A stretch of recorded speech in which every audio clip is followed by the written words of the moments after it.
குட்டீஸ், emerging wings கதைகளின் மாய உலகத்திற்கு உங்களை அன்புடன் வரவேற்கிறோம்.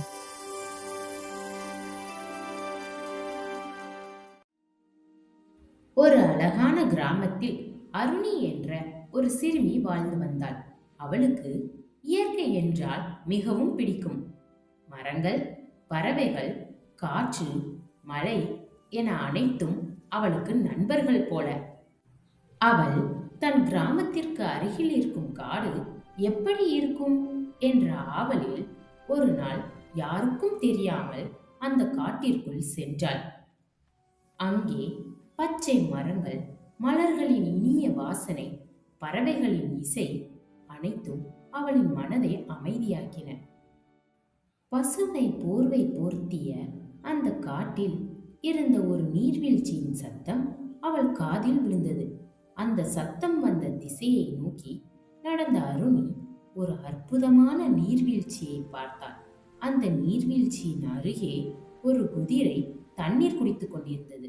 ஆனால் அது சாதாரணமான குதிரை அல்ல, அது பேசும் குதிரை. யார் நீ? இங்கு எப்படி வந்தாய் என்று அந்த குதிரை அருணியை பார்த்து கேட்டது. அருணிக்கு தன் கண்களை நம்ப முடியவில்லை. அருணி சிரித்தபடி, என் பெயர் அருணி, காட்டை சுற்றி பார்க்க வந்தேன் என்றாள். பிறகு அருணி, உன் கொம்பு வித்தியாசமாக இருக்கிறதே என்று கேட்டாள். அதற்கு குதிரை சோகமாக சொன்னது, ஆமாம், என் கொம்பு வித்தியாசமானதுதான், அதனால்தான் எனக்கு அதை பிடிக்கவில்லை. அருணி ஆச்சரியமாக ஏன் என்று கேட்டாள். குதிரை சொன்னது, என் இனத்தில் இருப்பவர்களுக்கெல்லாம் வெள்ளை நிற கொம்புதான், எனக்கு மட்டும் வண்ணக்கொம்பு, நான் எல்லோரிடமும் இருந்து வேறுபட்டவன். அருணி சிரித்தபடி சொன்னால், அதுதான் உன் அழகு, உன் தனித்துவமே உன் சிறப்பு என்று கூறி குதிரைக்கு புரிய வைத்தாள். இருவரும் நல்ல நண்பர்களாக மாறினர். அவர்கள் பேசிக்கொண்டிருக்கும் நேரத்தில் காட்டில் இருள் சூழ ஆரம்பித்தது.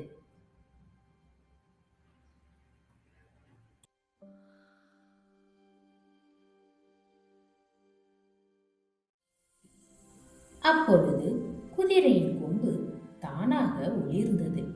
அந்த ஒளி இருளை விலக்கி அருணிக்கு வீடு செல்லும் பாதையை காட்டியது. அருணி மகிழ்ச்சியுடன் சொன்னால், உன் கொம்பு அழகு மட்டுமல்ல, அது எனக்கு மிக பெரிய உதவி செய்தது.